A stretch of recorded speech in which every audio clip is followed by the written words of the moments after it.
So looking back on the spring, how much do you think you got accomplished and got installed? How far along were you?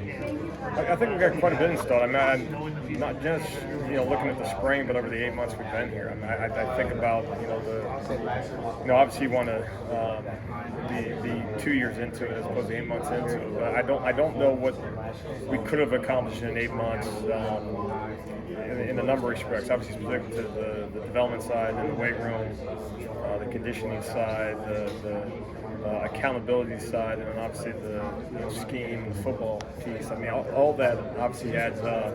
Is it where it needs to be going into fall camp? I think is where it inevitably was going to be going into fall camp. So I think we advantaged those at that time. I was excited about the spring in so many respects. I thought maybe a little bit, if glass half full, maybe a little bit further along after spring than I thought we would be schematically. Now the issue being is a lot of guys weren't able to take as many reps as we were otherwise hoped for in the spring. Obviously we've added piece over the course of the summer, which is a positive. Specific to the secondary even, I think there's 12 guys, just as we go through depth, there's 12 guys that either weren't here in the spring, missed reps in the spring, or had off season injury, surgery this summer. That's a lot of guys, and so, and I don't say that when the troops are coming and all of a sudden we got 12 new guys and everything's going to be great. I say that in the aspect there's a period of time that guys weren't able to work on their craft and get better, And so, the point being is we got to make sure that this next month is critical and as in terms of enhancing everything that we need to do and fixing some of our issues. It doesn't get any more important in the month of August, so I got to take advantage of it. Is this maybe the most unusual stretch that you've had as a coach, given the turnover in roster and the fact that you've had guys coming in? Oh, I think so. I mean, one of the things that being in this situation before and taking over and installing the defense, is the third time now doing it. You can't fall into in my opinion, you can't fall into the trap of just wait till the new guys get there. Because that can turn into a 2-year period, 3-year period, and some guys don't have an opportunity to be around when those troops do get there type of deal. So, one of the things for us is really making sure that we look at it through the lens of enhancing the individual guys on the current roster. Obviously, we add pieces, some of which come with experience, which is a little bit unique compared to maybe situations in the past when you didn't have the transfers available to you. But really making sure that whether it's changing roles, Solo, for instance, moved from linebacker to an edge spot, or a safety to a corner, which again, with guys being out, haven't been able to maybe do that as much, at least going into the fall camp. But and then making sure that we've got to make sure that we're bigger, faster, stronger over these last X number of months. And then every call gets a whole lot better when you got a bigger athlete doing it, a stronger athlete doing it, a faster athlete doing it. And so, I think it is unique as it's been. The core philosophy is making sure that the returning players are getting enhanced as we go into this particular season. I think we've done that in a lot of ways, and obviously got to continue to do that. But yeah, thinking you're going to have someone who's going to come save us. Not necessarily. I would love for them to come do that, but not necessarily what we think is the right approach. You made it clear in the spring you guys were going to add transfers to this defense. What are your thoughts on what some of them, like Eric Gentry, Shaw, and Carson, some of those guys, what they bring to the personnel side? Yeah, I think every guy is obviously unique that way. Depending on what experience level they have. Obviously, Carson was a guy we recruited a little bit when we first got here, and obviously decision time was pretty quick on him in terms of going to another institution and making a decision obviously to come here in a relatively short period of time. So excited to add him, and Bryson is a guy that has a wealth of experience in the elite football program. He's played on the biggest stages in our sport, and so that adds value. And a guy I know from my past. And then Eric is a young prospect that we think can be a high-level player. But different years in school, different experience levels and all those things. But in the end, guys that we think we can add can certainly add value to the defense in 2022. And then because of years left on their clocks, guys that can be in the program for an extended period of time. So we'll get them into the mix. Have already done so over the course of the summer. And get a chance to evaluate them early in camp to see what type of role they can have.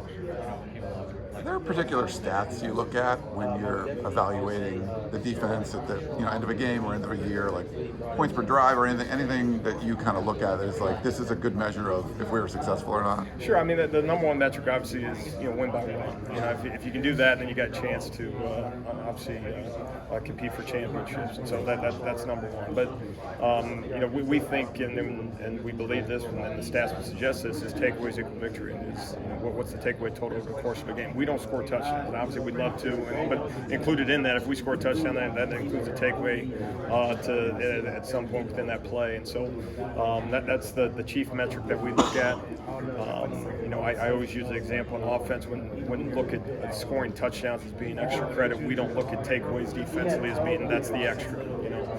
We look at that's the sole purpose why we take the field. And so that's when we've gotten those, our success rate skyrockets as a football program. So that's number one. We certainly look at disruptive plays in terms of TFLs and sacks.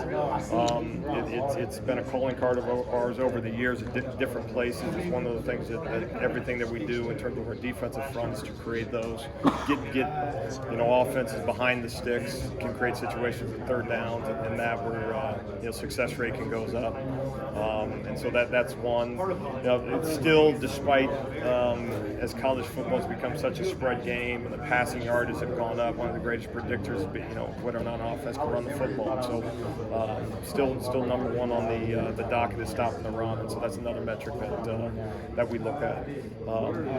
Some games are different than others. How the scoreboard goes over the course of a Saturday, and are the twos going in the fourth quarter, and some of those things. Are you down? Are you up? Are you chasing points? Is your opponent chasing points? And so a lot of times it's difficult just to circle one or two because the game itself kind of can change how the flow of the deal goes and what you're actually defending on a particular Saturday. So, but those are some of them that without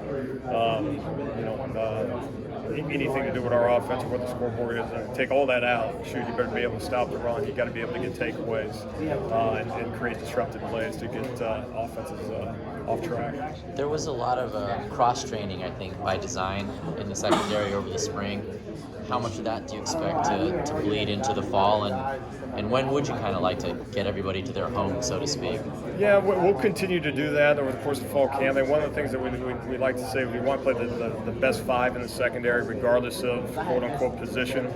Now, obviously, certain guys have certain attributes may lend themselves to being, having more success in a particular position over another. There's size or mental aptitude in that. Safeties make calls, corners listen to calls. So one of the things that for a safety is the ability to communicate that way. So it's not all even. Every guy's just thrown to the pool and you just pull out five guys. But on the same note, we want to make sure that, from a projection standpoint, is just because a guy may be, not a one corner right now, but at some point maybe, with cumulative reps that could possibly help you at the nickel spot or safety spot. It's a long season, as you go through it. And, the other unique thing for us is that mentioned is I think there's 12 guys in the secondary that missed time, weren't here in spring, or just had surgery. And so it's not as if we have a stacking of plays that you can just go back up and watch an individual and say, okay, that guy's going to be this position. So for all these guys, I think you can help them. Just have the ability to be cross-trained that way to find the best position for them. We have mostly youth in the secondary overall. It's not an overly experienced group, and so defining roles and maybe find the best fit for an individual. It's our responsibility to give them an opportunity to do those things. So the cross-training will continue. You love to circle this guy's here, this guy's here. I don't think we're going to have that luxury here for a while. What excites you about Caleb Lilly? Excites me, you said? Yeah. I think a number of things. I think, obviously, gained some good experience last year. I think anytime you're talking about a freshman going into a sophomore year, what quantifies as a good freshman year does not qualify as a good sophomore year. You kind of everything's graded on a curve as a freshman, which you should, and that's okay. But the one thing as you go through, his body's changing. I think he's developing that way. Coach White in the weight room, I think he's taken to that and have an understanding that there's a physical aspect that that he needed to be developed, and he had to take a full participation in that development, and he's done those things. Has mental aptitude to make calls, get lined up. He's shown the ability to be physical. He has range. He has instincts. I think he has a chance to be one of the better defensive backs in this conference, certainly. If you could profile-wise, from a length standpoint, speed standpoint, he possesses a lot of the things, attributes that you're looking for at that spot. So we're awfully excited about it. Have there been any early transformations over the summer that stood out to you? No, it's interesting. Xavier Alfred's a guy that was hurt most of the spring, but just physical development, you just see it. I think across the board, probably the exceptions are the ones that didn't. From the physical development that you don't see, and so I think we've checked those boxes. Now it's also there's a starting point going into off season, and so that baseline's low. And we say this all the time, if you put the bar low, then you'll be excited by everything. So are we where we need to be? No. From a strength standpoint, no. It's better than it was. I thought over 8 months, realistically, and probably a little bit of a tinge of being unrealistic in terms of what we could get done in that time. I think we probably moved the needle a little bit further than even we had hoped. However, we got to be bigger, faster, stronger as we go through this thing. So, which means we got to develop that. We can't stop at this moment. As we go into the season and say we're not going to get stronger this fall, that can't happen. We can't maintain. We're not where we need to be that way, and so that's an ongoing, continuing process of development that way. How about transformations in terms of maturity and leadership and maybe player accountability? Can you talk about anybody who's kind of stepped up in your eyes? Yeah, to circle an individual again, I would highlight the group. I think one of the things that we've spent a lot of time on is being a USC football player is not a part-time job. This is not something you clock in and clock out of, and so what that refers to as much as anything from an accountability standpoint is accountability from a classroom. It's being on time. It's not making evaluations when the coach says to do X, Y, or Z. Well, that applies when we're on the football field or we're in the weight room, but that doesn't apply from a social standpoint or from an academic standpoint. And so I think, once again, the guys are gaining an understanding of that. I don't think there's been a lot of pushback. But just as you say on the field, every play, every day, it's the same thing when it comes to all aspects of whether it's being on time or handling your business in the classroom or making sure every workout is done at an elite level. And it's one of those moments where, Coach, you mean every workout? And yeah, we mean every workout, And so I think the guys have an understanding that way. It's always a work in progress, and part of that is just, taking over this new program and that. So expect it. But I think by and large, guys certainly are getting the gist that what we say we mean, and there's an expectation that it's daily, not sometimes. We've talked a lot about. Well, where you expected it to be by this point?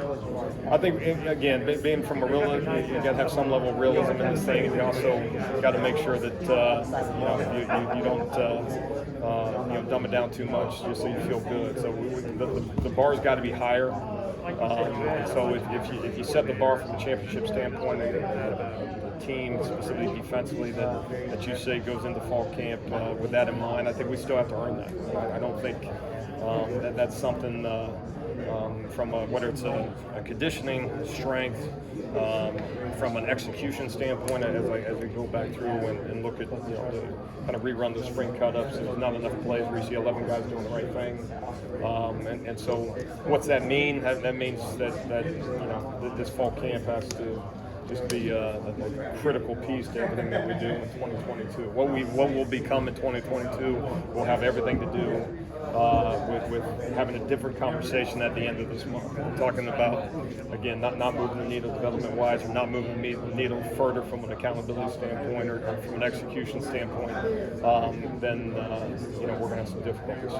So, I think we have an advantage these 8 months, but certainly have a long way to go. We've talked a lot about Corey. Do you feel you ever saw him at full strength in the spring coming off that injury, or are you thinking maybe you'll see a different level? I think we need to see a different level. I think he would agree with me on that. You see a big athlete, a strong athlete, a fast athlete, and a guy that's that has the physical traits. He's willing to be physical. He's got to be available more. He knows that. I think he had a good summer. He's got to have a great fall camp, and obviously we're excited about him. Great kid. His buy-in's been tremendous.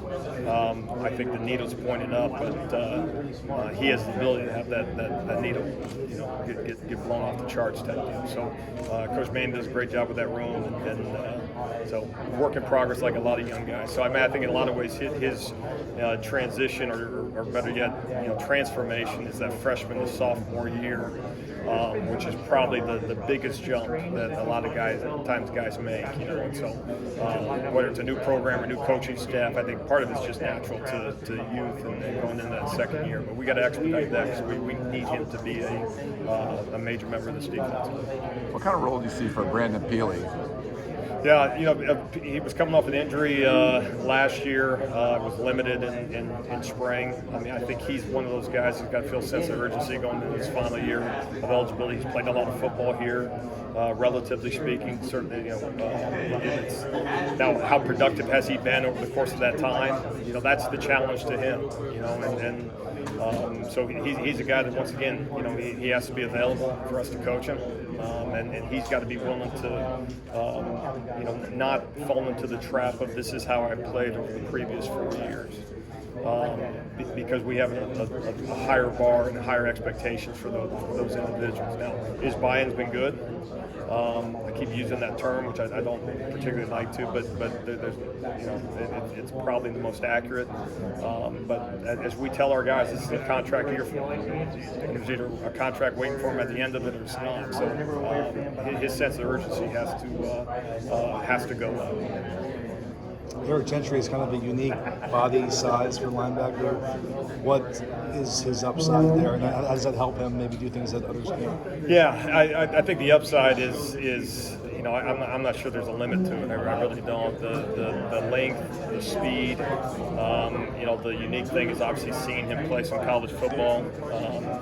That goes back to kind of the things that you used to not be able to do. Transfer, you actually see him play at our level all the way in the conference, and so his physical presence and ability to put pads on people for that size, and in some respects lack of size, because he still needs to get bigger.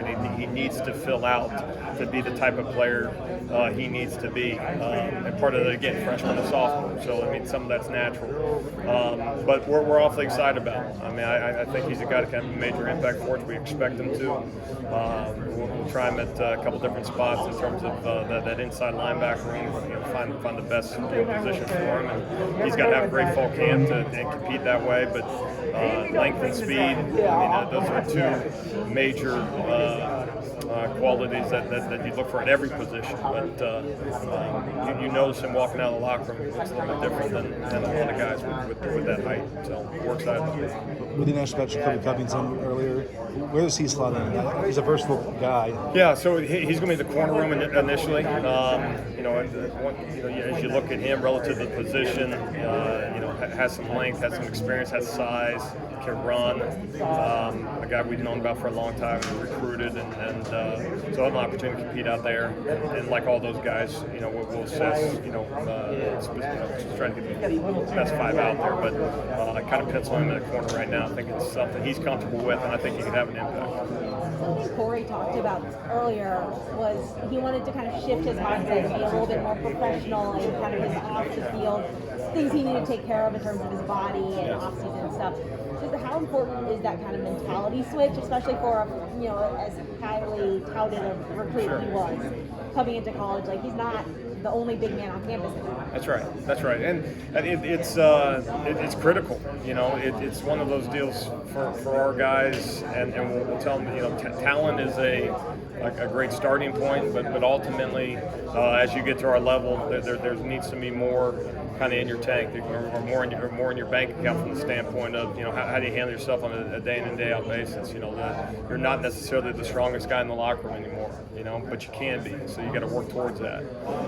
Your speed relative to the other guys on the field all of a sudden gets equated a little bit as opposed to what it was in high school. And so all those things that are just natural to, you know, anytime you have a transition from high school to college to the next level, which obviously the anticipation for all our guys, that's something that, as expected as it might be, oftentimes, you know, comes as a roadblock to young players, and so that's a work in progress, and it's something that certainly we make him aware of it, and I think he's starting to feel that, you know, as you go through it, and making sure that from an approach standpoint that no excuses, that we trumpet quite a bit defensively, that he understands that, and I think he's reaping the benefits of that.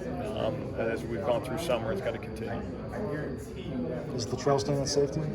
So Latrell, he'll start as safety this fall camp in terms of positions, and he'll have an opportunity. He's taking reps at nickel. He's taking reps at corner. So a couple guys that way, but no, we'll take a look at the safety as well. You mentioned earlier that your priorities defensively are stopping the run and getting takeaways. Yes. To what extent, and I haven't figured out the exact right wording, but to what extent do takeaways take priority over slowing the pass? Because it's a risk to get a takeaway, to get the interception. No, and it can be, and you know, I think as you look at it, you know, stop the run, does that mean, you know, 9-man fronts and loading the box and saying you can't run the ball, and if they throw the ball, they throw the ball, and we'll never take that approach. I mean, obviously the college game, as you look at it, the ball's being thrown a whole lot more. You know, in so many ways, it's the ability to stop the run without having to necessarily pressure it, stopping the run, you know, with the ability to do it with 7- and 8-man front, so that you're able to have enough guys in the secondary to have some layers about you, and feel like you're comparable from a pass game standpoint. And then part of it too is making sure through the pass game that, you know, one of the chief ways to stop the pass is pass rush, and so it's all levels of defense included in every aspect of things. We've never looked at takeaways as a means of risk reward. You know, it's securing tackles, second guy getting the ball out. You know, same thing in the pass game, making sure that, you know, a top-down defense. We use the phrase depth equals confidence, specifically in zone coverage. If I have depth and I have confidence to attack the ball, and have a right to do that because I'm playing top down, and so we don't look at it through that lens of risk. However, you got to make sure that you're securing tackles and those things, and one of the ways that you increase your takeaway count is making sure that it's not solo tackles, gang tackles on that, which goes back to effort, which goes back to guys training the football and playing the type of defense we're doing. Is there a spot or maybe a couple spots where you're kind of especially curious about position battles and how guys are going to go? I'm not sure there's a position I'm not curious about. I mean, I think there's a number of guys that have shown flashes. You know, one of the things that is critical, specifically defensively, is, you know, the consistency aspect of things. If you circle a guy's best play, you can say, okay, well, if we can get that out of him every single down, then he'd be a high-level player for USC. And then, you know, at his worst, though, you know, can get speed. And so, consistency-wise, just as I go through and then we evaluate, you know, spring in particular, there's not enough guys to kind of put that feather in their cap or check that box and say, okay, you know, he's a consistent player. Tooling in the front is one that certainly is, but beyond that, you're a lot of, and some of that just stems from, you know, learning in the spring and all that. So I mean, one of the things we talk about after spring, the number one thing is we just need to put more reps on it. You know, give these guys an opportunity to, you know, do it a second time, a third time, 100th time as we go through fall camp. But no, I think there's certainly more question marks than there are, you know, guys that we certainly say that's the guy at that spot, which is okay, and that's what fall camp is for, and probably was to be expected, and that's also a challenge to our guys to establish themselves that way. at whatever spot, particularly on the defense. Has this 8-month period been kind of a whirlwind? It absolutely has. It absolutely has. I mean, it started on a plane flight late November, and you're ripping and running from there, and you're trying to, in every way, shape, and form, you maximize your roster and the potential for the 22 season. And so that's everything we've done up until this point. Is kind of through that lens, and so what that creates is the importance behind every single workout, obviously every day, every meeting, just how critical those things are, and then it all leads up into this. One of the messages for our guys for tomorrow is it's not day one, it's practice one, it's not day one, and so we can't fall into that trap of it's day one. And no, this is 8 months going, and to your point, yeah, it's been chaotic. It's been adding pieces, enhancing the pieces that we got, fixing some issues, and that never goes away. But we got to make sure that it looks that way tomorrow, and then obviously on fall court. Have you had a chance to catch your breath at all? No, I think so. I think this is what we signed up for. Been in these situations before, and a lot of credit to the current players. They've been a good group to coach. I think, as we say, it's fix or enhance. The things you're deficient at, you got to fix. The things you're good at, you have to enhance. I think the guys have accepted that. And so that makes it easy to go in the meeting room, easy to go in the weight room, easy to go in the practice field with them when they got the right mindset. I think everybody is in complete agreement as to what this program can be and should be, including the players. But now it's time to go do it.